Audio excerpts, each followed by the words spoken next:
জাৰজ সন্তান নৱনীতা নাথৰ কথাৰে।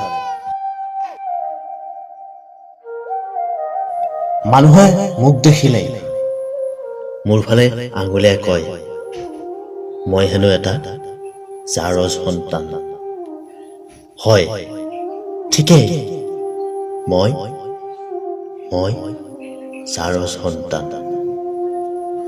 আইৰ সুকোমল গৰ্ভৰ পৰা মুক্ত হৈ যিদিনা ভূমিষ্ঠ হৈছিল মোৰ কেঁচুৱা শৰীৰটো, পৃথিৱীৰ ৰঙীন পোহৰ দেখুৱাৰ আনন্দত কান্দনেৰে অভিনন্দন জনাইছিলো মোৰ আইক।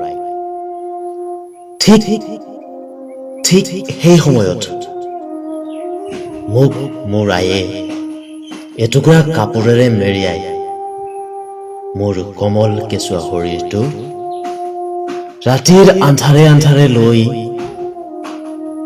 পৰিত্যক্ত স্থানত শুৱাই থৈ গৈছিল সি মোক।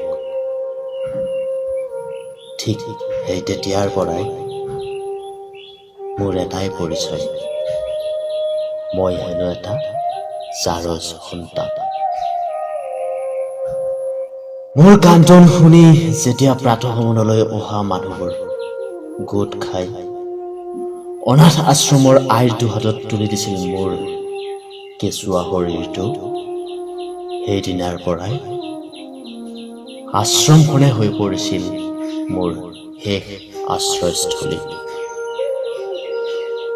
লাহে লাহে কেঁচুৱাকাল অতিক্ৰমি যেতিয়া ভৰি দিলো শৈশৱত, তেতিয়াৰ পৰাই তথাকথিত এই সমাজখনে আশ্ৰমৰ চাৰিবেৰৰ বাহিৰত মোৰ প্ৰৱেশ নিষিদ্ধ ঘোষণা কৰিছিল। কাৰণ এটাই, মই জাৰজ সন্তান। মোৰ লগ হলে হেনো মোৰ সংগত নষ্ট হব তেওঁলোকৰ সন্তান। বঞ্চিত হৈছিলো শৈশৱৰ ল'ৰা ধেমালিৰ পৰা, বঞ্চিত হৈছিলো মোৰ মাতৃ স্নেহৰ পৰা, পিতৃৰ পৰিচয়ৰ পৰা আৰু বন্ধুত্বৰ প্ৰেম।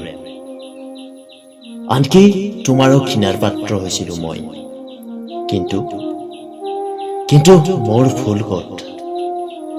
তথাকথিত আজিৰ ভদ্ৰতাৰ মুখা পিন্ধা এই সমাজখনৰ বাবেইতো মই জাৰজ। দুখ আৰু ক্ষোভত উন্মাদ মোৰ হৃদয়। ৰাতিৰ আন্ধাৰত কেতিয়াবা উচপি উঠো, হেৰুৱাই পেলাও মনৰ স্থিৰতা শক্তি।